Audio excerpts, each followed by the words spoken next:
Welcome to the Pinnacle Journey Show. My name is Samuel and I'm going to be your host for today. Now today I have a special guest that we are going to have an insightful conversation. And so if you are watching, do stay with us throughout the conversation. But before we get into our conversation, let me ask you this important question. In this challenging world where we find ourselves in today, how are the youth able to come or go through the challenging phases of life, being able to navigate through all the hurdles that life poses to them? It is on this reason that the Pinnacle Journey is brought to you. On this show, we invite people who have gone through all these challenging phases, have got enough experience to share, to inspire and motivate you to carry on, to reach your full potential. Remember, this show is brought to you by the Molex Foundation Africa. What we do at the Molex Foundation Africa is to inspire and give back to the society through grooming people, especially the youth, to reach their full potential. Once again, this show is brought to you by the Molex Foundation Africa, and we are being sponsored by AD Consult and Experts Innovation Company.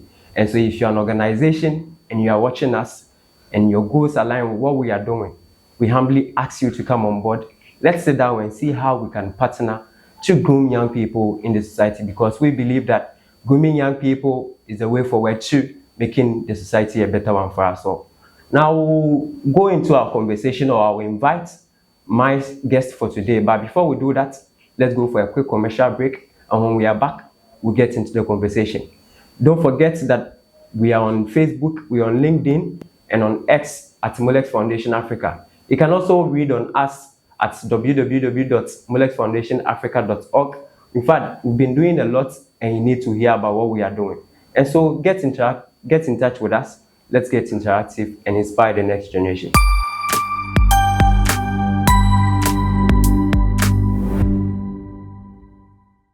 Welcome back and thank you for staying with us. This is the Pinnacle Journey brought to you by the Molex Foundation Africa.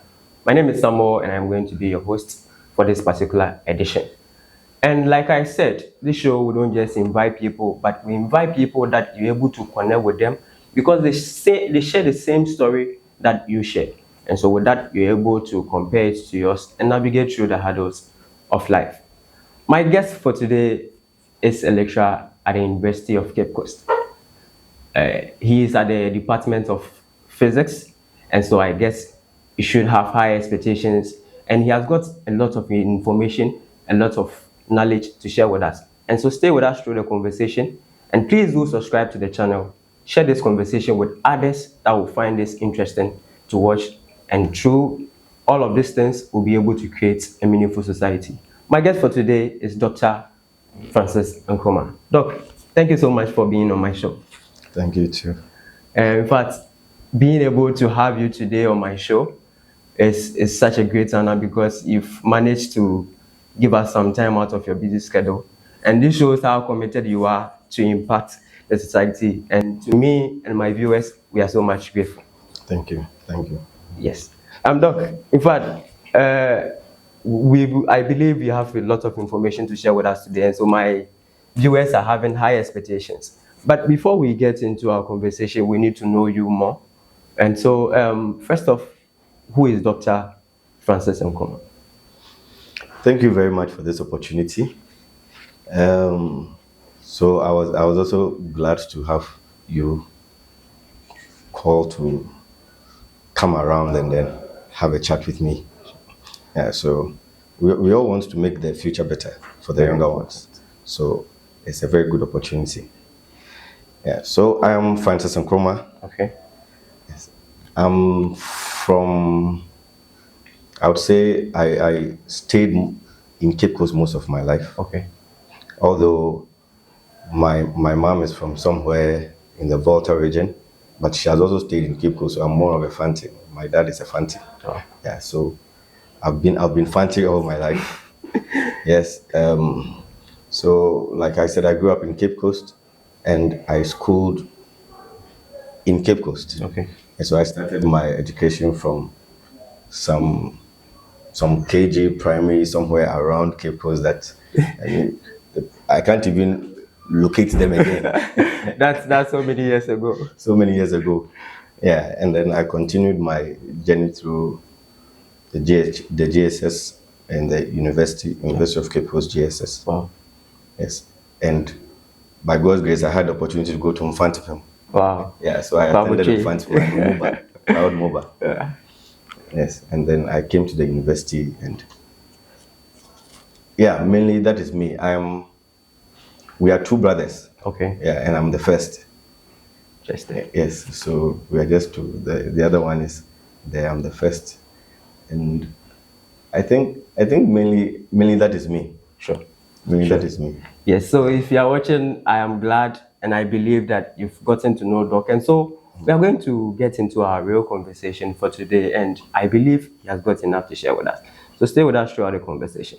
Doc, being a teacher, in Yeah. your case, a lecturer. In fact, if you're a teacher, you have a lot to do. Yeah. What inspired you wanting to be a teacher? In your case, a lecturer. Thank you very much. From infancy, I loved teaching and then showing people how to do stuff. Okay. Yeah. So then, but by the way, as I was growing up, I didn't want to be a teacher. Why? I mean, we all attest to the fact that when we are young, we aspire to be pilots, Doctors, doctors, pilots. and Interesting. all that. Some people even want to be policemen and all that. Yes. So along the line, I saw myself drifting to the passion of teaching. Okay. Although I still wanted to be an engineer. I wanted to be an engineer, yeah, when I was young. So as I was preparing towards that line of becoming an engineer, I mostly engaged in teaching stuff. So then when I was a child, even from the Sunday school, I'm always leading Church my Sunday services. school team, teaching them songs. And I'm also an instrumentalist, Okay. a little gifted with playing instruments. Wow. So I find myself teaching kids, those around me, instruments.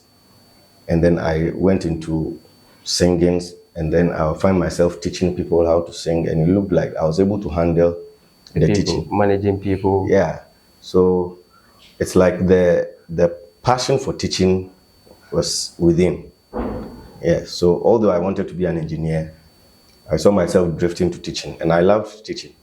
So I got to a point and I felt that, no, I have to get into teaching. Oh, Yeah, because I could see myself making a lot of impact in the field of teaching. Yeah. trust me, being a teacher is not an easy thing because from the experience personally I've had with people that are in the teaching field, they share experiences and it's not that easy. So thank Yeah. you so much for having the passion to teach and drive people on the right path to become better people in the society. Now let's get into your days at the university. But before that, at what point did you realize that you need to pursue a degree at the University of Cape Coast? Because once you've lived all your life in Cape Coast, you might be tempted to say, oh, I've been in Cape Coast all my life, and so why don't I go elsewhere to explore, like the Czech, the UGs, the Winnipes? At what point did you realize that you want to be in Cape Coast, and what inspired that decision? So, like you just said, you know the story, right? I mean, we've lived in Cape Coast, and Yeah. we get to a point we want to leave Cape Coast. So after Mfantsipim, I wanted to go to KNUST Wow. because I mentioned I wanted to be an engineer. That was So I wanted to do telecommunication engineering. So I wanted to go to tech. That was my focus. So I also applied to the University of Cape Coast because I just wanted to throw the net wide. I didn't know if maybe I don't perform well and I don't get tech, then at least you'll be fortunate to have. Yeah, I can get into the University of Cape Coast. So for the University of Cape Coast, it was a second option. Okay. Yes. So when the result came, unfortunately, I didn't get to do telecommunication engineering. So my choice for UCC was physics. Why did I choose physics? And this is one important thing that I always want the younger generation to know. Your passion and the vision that you set ahead of you. See, in life, as you are growing up, all that you need to do with your education is to pass your exam and make sure that you get to where you can easily climb onto the next opportunity that comes. So it is pass your exams and all that. But then as you grow up to, you should also have the passion and the zeal to know or think about where you want to get to in life in the future. So because I still wanted to be an engineer, even when I applied to the University of Cape Coast, there was no engineering program here. So I applied for a program that when I do in Cape Coast, I can still come back and do my engineering. So you don't just pick the program. Okay. And I was just focused on becoming an engineer. In fact, you were very strategic. Yeah, it's very strategic. So I applied for physics in the University of Cape Coast because the fundamentals of all engineering is physics. Yes, so since I didn't get tech, I had no option. I actually had option later on, but then when the option came, I didn't have money to pay that fee. Okay, and the UCC fee was manageable. So then, and these are the issues, the realities of life. Very important. Then I had to manage and then find money somewhere to pay the UCC fees. So since I had paid the UCC fees, where we come from, you can't say that that one will go waste and then look for another money too. Yeah, so I stayed in UCC. So that's what made me stay in UCC. Wow. Very interesting. Let's get to when you had the admission and then you first wanted to study your academic experience on campus. Now, you know, when you're coming to school, there is a popular saying that don't pass through the school, let the school pass through you. And it all boils down to you having expectations and utilizing the resources that are in the school to achieve those expectations. How was it like for you setting expectations regarding academics, networking, and overall, were you able to achieve them? Okay, thank you. So I'll take it from me being a young man in the university. Okay. As a whole. Yeah, so I mentioned in the beginning about some of the difficulties that my mother had to go through to pay my fees and all that. It actually stems from the fact that I was just brought up by my mother, Yeah. and she not having a lot of money to take care of me most of the times. I had support from some, should I say, an uncle, more of an uncle. Yeah. So where my mother used to work with these people, and the people decided to help me go through school. So I was actually brought up by my mother and that family. And I will always thank that family for the support, because if not them, I don't know where I would have been. Yes, so I always appreciate them when I have the opportunity. So they supported me through my education, the basic level, through secondary school. Okay, so for my secondary school education and all that, they actually paid everything for me to go through school. So I understand the plight of most of the young guys who have difficulties. Maybe there's no funding or money from the house to support you. What I believe in is just be determined to do it. But some of the support I had from infancy was because those other families and those who supported me actually could see that You are determined. I actually wanted to go to school. And I just wanted to learn and then be the best. So they had the interest in supporting. So if someone is supporting you, don't sit there and say that the person just want to spend some money, so you don't care. Yeah. No, make the people proud and they would want to support you the more. So the same thing happened when I was getting to the university. When I was getting to the university, I actually struggled to pay my fees. So, because by then I had left the house, so I was staying with that family. So I left the house of the family to my mother. And then the difficulties were glaring. So struggles to pay my fees. We were able to put money together from some of the business my mom is doing to get me into the university. Now I'm in the university. And I don't think that when I entered the university, my mother even gave me 50 Ghana cedis to come to the university. I mean, that time, 50 Ghana cedis was not much, but it wasn't enough to take you through anything. So I got to the university, and then, thank God, we were staying in Cape Coast, and I'm in University of Cape Coast.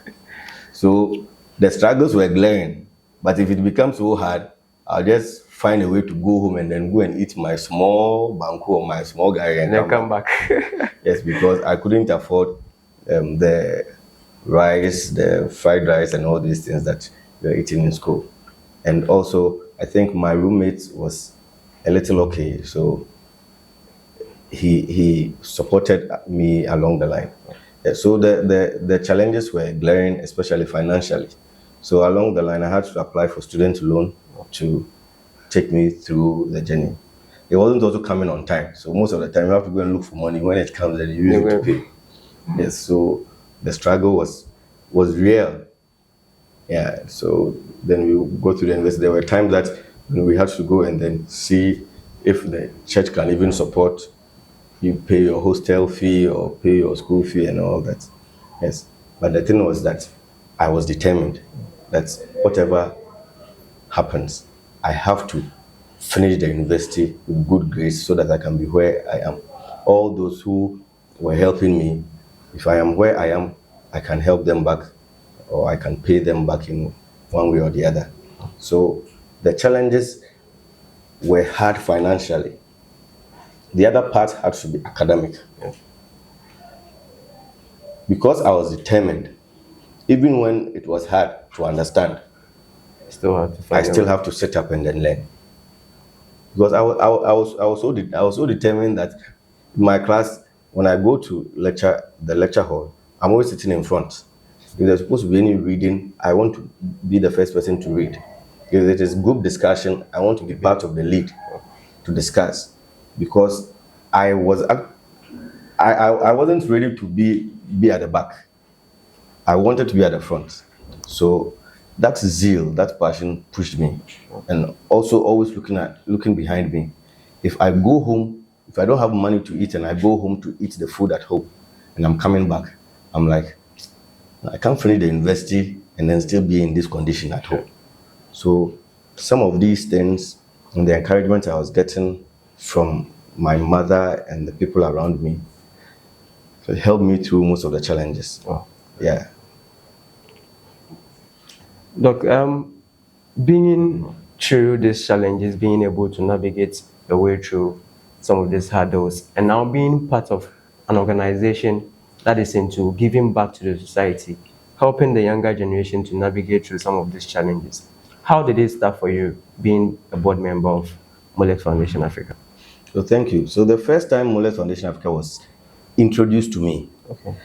it felt like it was me that I'm in the picture and I need someone to actually talk to me, to encourage me, to push me there. Yes, because I found myself some years back there that those who were helping me to, finance my education, help me, support me to have a good life, were doing all that for me.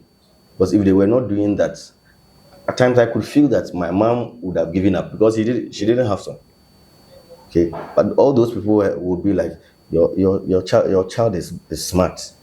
Don't give up. Whatever you can do to push him, do it to push him.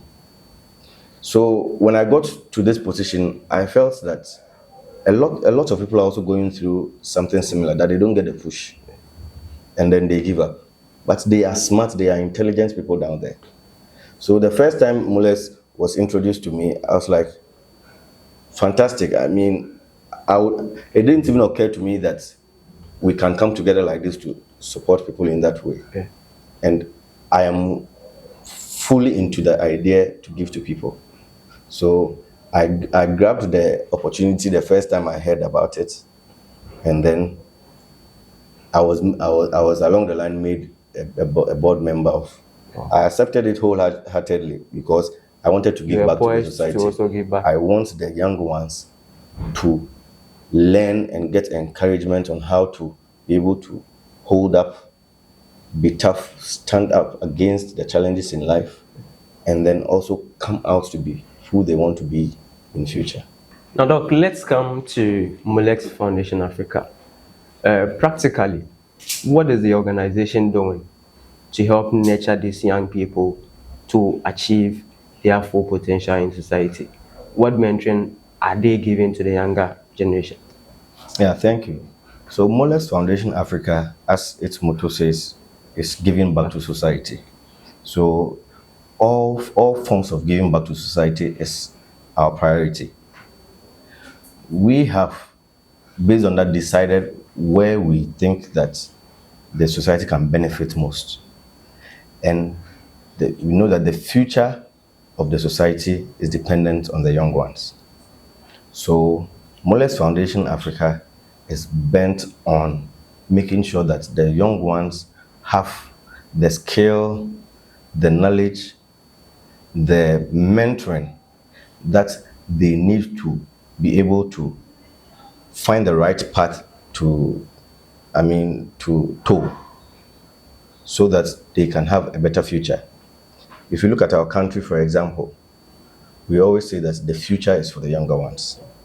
If we're able to mentor the younger ones well, then we believe that the future of this country will be in good hands. So Molex Foundation take pride in mentoring young ones by visiting schools, talking to the students, encouraging them, teaching them ways that academically, socially, mentally, psychologically, ways that they can take to be able to catapult them or take them to wherever they want to. So we visit schools to teach them.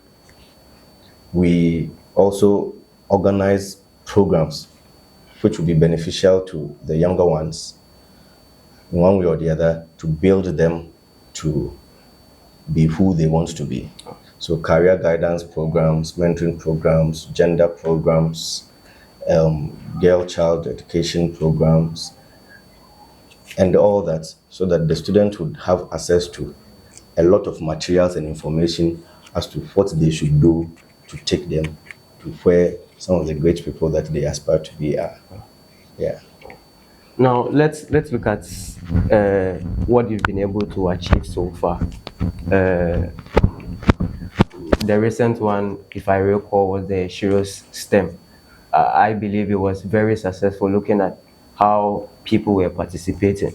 We believe that it has had impact on the younger generation. Let's look at 5 years ahead. Where do we see Molex Foundation Africa? Molex Foundation Africa 5 years ahead, I see it to be part of the world most influential NGOs around. It should be part of the world most influential NGOs. Why? Because the position of Molex Foundation Africa, if it stays on its course, would bring the younger ones to positions of influence. So if Molex Foundation Africa is able to groom influencers and then groom the future, then it's like the future of Ghana, the future of Africa would be on the foundation that Molex Foundation has set for us. So in 5 years' time, Molex Foundation would be like an institution, an organization that most organizations and institutions will look up to come and then probably take the plan, should I say the plan or the flow chart of how it runs, such that the organization is able to groom. So for example, if Ghana is able to have a good future, and it is based on the fact that people had this training and this mentorship from Molex Foundation, then you expect that in 5 years' time, some other African countries or some other organizations around will be looking for how Molex Foundation is able to groom these young ones to become better people in future. So in 5 years' time, Molex would be known everywhere. Wow. I can't wait to see that coming into reality. But let's look at being a board member of a non-profit organization. It's more of a voluntary something. You're not being paid. In fact, you even tend to spend your own money that has to go into other stuffs, into some of these activities. Yeah. What are some of the challenges does the organization face? Okay, thank you. So, in terms of it being voluntary and the financial aspect Demanding. of the organization, it's a non-governmental organization. It mainly relies on internal funding and then external funding that are being sought for. And mostly, there is nothing like a monthly salary for those who volunteer to come together to do this. But then there's one thing that cuts across all the people working in Moles Foundation. It's the passion for what you are doing. If the passion is there, your focus is not even on the money. Money. Like I said, when it was introduced to me, I didn't think that there'll be a time that I have to be given money to do it, because I felt that it is something that I have to do. So mostly those in Moles Foundation find themselves in the same situation where they feel that this is what we want to do. We have to support the young ones to grow. So the passion is there, and no one actually, and most of the time, we try to encourage and instill in them that spirit of giving all out to the society, so that over time your attention won't be drifted onto money. Yeah. But then, like I said, money is generated from the members within, and then we also seek for money. So the main challenge of an NGO like Moles Foundation Africa is finances. So so it's a call to everyone and other organizations and other private bodies that looking at the cause and then the vision of Moles Foundation Africa. You are welcome to actually support us to achieve this goal, because in the future the same people that you are training that will come to work in the society and also give back to the society in the broader picture. So finances is one of our major challenges. We have other challenges, but they might not be compared to the financial aspect. And there are challenges in mobility, and there are also challenges with access to materials and then gadgets. For example, we are supposed to, for example, embark on a visit to a secondary school to maybe give them materials. Let's say some books, so some stationery, or some, let's say, recently we supported some individuals in a program of distributing sanitary pads to the girl child in some of the schools. And all this, you need support from other organizations and institutions to support. So mainly those are where we have challenges, and because of mobility and mobility issues, Moles Foundation is not in the position to acquire, let's say, a means of transportation. And therefore, mobility issues becomes a challenge, although we want to go there, but there are challenges. So it might seem like we are limited to a certain region, but that's not what Moles Foundation is looking up to. Wow. So if you are an organization, you are an individual watching us. In fact, this is something that will come or will go a long way to come and impact all of us. We believe that if we groom people, better people, of course, in the society, we are going to have a society that will thrive and have a positive impact on all of us. So we are calling you on board to come join hands with us. Let's make this impact and great achievement together. Look, let's look at Molex Foundation Africa. In fact, the recent program that you had, that was the Heroes in STEM, was more of equipping the young ones with STEM skills. With your experience with Molex Foundation Africa and how the program went successfully, we have a challenge as a country when it comes to skills. And I remember you even mentioned that to be able to become who we want to be as a country, there should be enough skills that is being impacted to these young ones. With your experience, how can other organizations that are doing quite similar to what Mulek Foundation is doing be able to incorporate some of these things to give the people the skills that is needed for us to develop this country?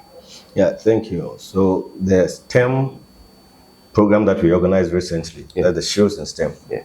to me, it's one of the great ideas that as a country we have to actually accept it on a large scale. And see how we can even expand. See how we can even expand it.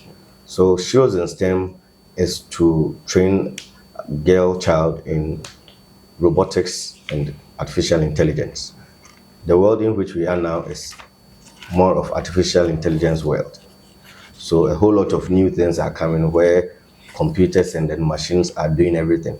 And that is where we are getting to. So therefore, we have to get skillful people in that area. And we realize that the robotics idea mostly looks as if it is for the men. But then I always say that when the women get into some of these things, they tend to be very particular about details, and then therefore the result that we get is more accurate, even more than the men, because the men we want to take some risks, yeah, and make mistakes and then build upon them. But the ladies will take their time to make sure that what they bring out is the best. Yeah. So we focused on the ladies because we wanted the best outputs.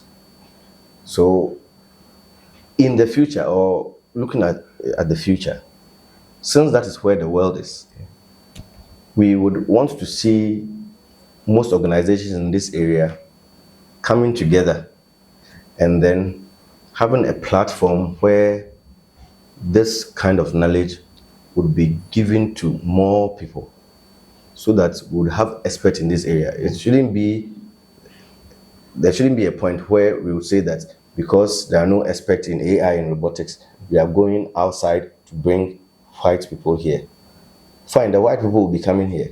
But so far as the opportunity is there now, and we can have more people to train and learn on it, then all organizations will come on board so that we do this, so that we build the future of Ghana now. And if we do that, in the future, we won't be relying on external sources to grow our country. We can do everything internally. Sure. Yeah. Yes. We'll be wrapping up soon, but before that, one of the major challenges that we are facing, not only in Africa or in Ghana, but the world at large, is climate change. And with your expertise in physics, and then with Molex Foundations focused on training people when it comes to sustainable practices. How is the organization planning to integrate trainings that will help us train the younger ones to be able to be aware of this and then take the necessary steps? Yeah, fantastic. So you look at the idea of climate change, Yeah. and then we try to put that whole idea in what Moles Foundation is trying to achieve. Even with the recent training that we had in the shows in STEM on the robotics, the idea was also to incorporate solving climate change issues in there, such that some of the things that we expected the girls to develop, the robotics that they were trying to build and all those things, was geared towards solving some of these climate issues. Just like you mentioned, right now, our challenge mainly has to do with the changing climate. Right? Because the whole world, everything that we do is controlled by the fact that the sun is there. So every changes that we see here is as a result of the changes that we are having from the sun. So the more the sun shines on us and all this, whatever we do will be affected. If the sun was not there, we wouldn't have had a world like this. So the sun is good to be there, but then the changes that we're experiencing is also from the same good source that we have. And based on what we are doing, we are causing the changes to be rapid, meaning that without even us, the climate will still change, but slowly. But what we are doing is causing a rapid change in the climate. And therefore, there should be solutions and ways to counteract some of these rapid changes that we are witnessing, that we are causing ourselves. So, Muller's Foundation is looking at, in training the younger ones, we also have to train them on how to keep the environment and how to keep our surroundings such that we won't contribute or add up to the issues that are creating the changes that we are seeing. If you are not if you are doing things well such that you don't contribute to this a lot of carbon dioxide in the atmosphere, you're not polluting the air, you're not throwing your plastics anywhere, you are gathering them, keeping them at the right places, you are recycling them, and all these things. These are some lessons that we intend training the younger ones on. And also building devices like the robotics, building devices to be able to identify where some of these challenges are, problems are. For example, there's a device that some of the students put up to measure the temperature. So if the temperature is too much in the area, then you know that there's a problem there. And then you have to do something. Yeah, there's a device to measure the emissions, let's say carbon dioxide in the air. If it is too much, it's not good for us. So all these things are things that Muller's Foundation intend training the young ones to be able to put up to help the society.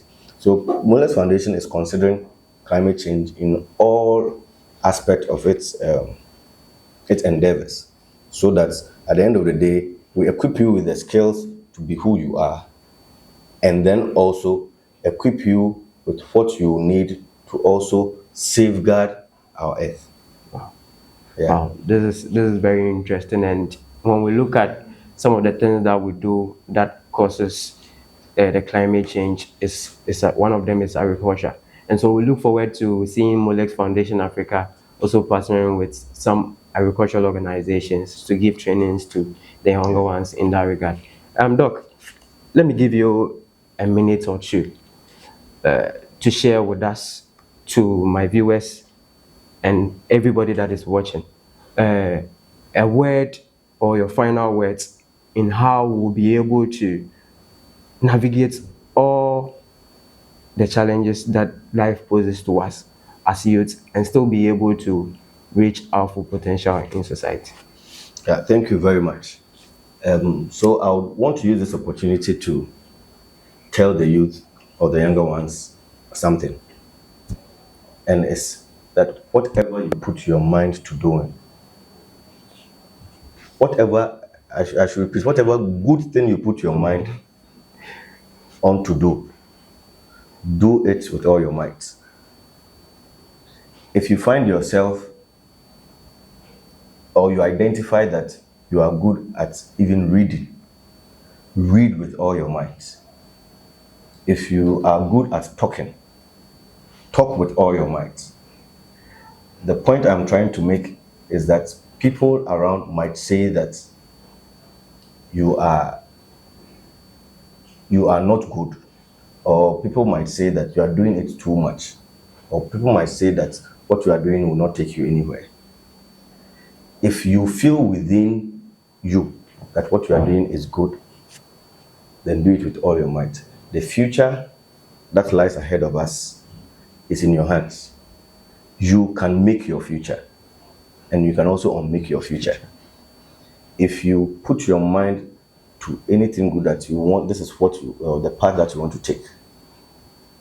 If you don't be determined, if you don't become determined and then stay focused, the things around the environment, the society can sway you such that you become wayward.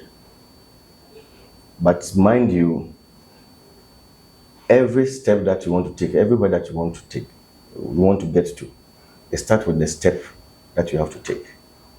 So I will encourage you that as you take these steps, make sure you take the right steps. For the right steps will lead you to the right place. Stay focused. and then you get to wherever you want to get to. In life, I would say that who I am right now is not also just as a result of my effort. Faith also comes in. If you are someone who has faith,